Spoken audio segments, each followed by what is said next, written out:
నేను ప్రతి ఒక్క పేరెంట్స్‌కి చెప్తున్నానండి, ఆలోచించండి. ఇంతకుముందు చాలాసార్లు చెప్పాను కంటెంట్. ఒకటే కంటెంట్ మార్చి మార్చి చాలాసార్లు చెప్పాను.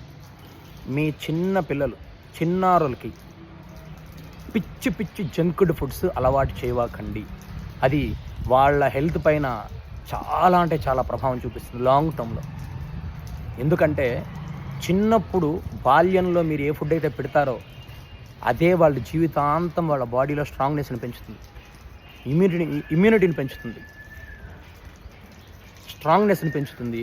అన్ని రకాలుగాను దోహదపడుతుంది వాళ్ళకి ఫ్యూచర్‌లో. అమ్మాయి అయితే పెళ్ళైన తర్వాత పిల్లల్ని కనడానికి, పిల్లలతో కన్న తర్వాత తట్టుకోవడానికి శారీరకంగా దృఢంగా ఉంటారు. అబ్బాయిలైతే శరీరం బాగా మంచి దృఢంగా ఉండి చిన్న చిన్న దానికి వీక్ అయిపోకుండా, చిన్న వయసులో బీపీలు షుగర్లు రాకుండా స్ట్రాంగ్గా ఉంటారు. దానికి అంతటికీ మూల కారణం పేరెంట్స్. ఇప్పుడు గత 20 ఏళ్లుగా జంక్డ్ ఫుడ్స్, బేక్డ్ ఫుడ్స్ బాగా అలవాటు చేస్తున్నారు. Cool drinks, baked foods, junked foods బాగా ఎడిక్ట్ చేసేస్తున్నారు. నేను మొన్న చూశాను, 8 నెలల పాపకి కూల్ డ్రింక్ తాపిస్తున్నారు. 8 నెలల పాప. ఎటు వెళ్తుందండి మన సంస్కృతి? తల్లిదండ్రులు పిల్లలకి ఎలా పెంచుతున్నారు? జంక్డ్ ఫుడ్స్ అలవాటు చేసి చిన్న లేత వయసు వాళ్ళకి తెలియదు. పెద్దవాళ్లే కూల్ డ్రింక్ తాగొద్దంటున్నారు. అటువంటిది మీరు చిన్న చిన్న బిడ్డలకి, సంవత్సరం బిడ్డలకి, నెలల బిడ్డలకి కూల్ డ్రింక్స్, జంక్డ్ ఫుడ్స్ ఏంటండి అసలు? ఇంకేంటండి మీరు మీ పిల్లల మీద తీసుకునే జాగ్రత్త? మీ పిల్లల ఆరోగ్యం కోసం తీసుకునే జాగ్రత్త.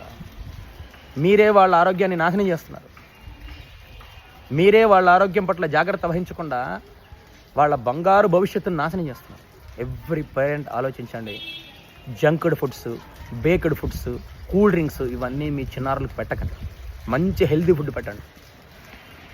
ఎందుకంటే మన ఇండియన్ ట్రెడిషన్లో మంచి హెల్తీ ఫుడ్స్ ఉన్నాయి చిన్నప్పుడు. అవి మళ్ళా పెట్టండి, అలవాటు చేయండి మీ పిల్లలకి. వాళ్ళ బంగారు భవిష్యత్తు చాలా అద్భుతంగా ఉంటుంది. ఆలోచించండి.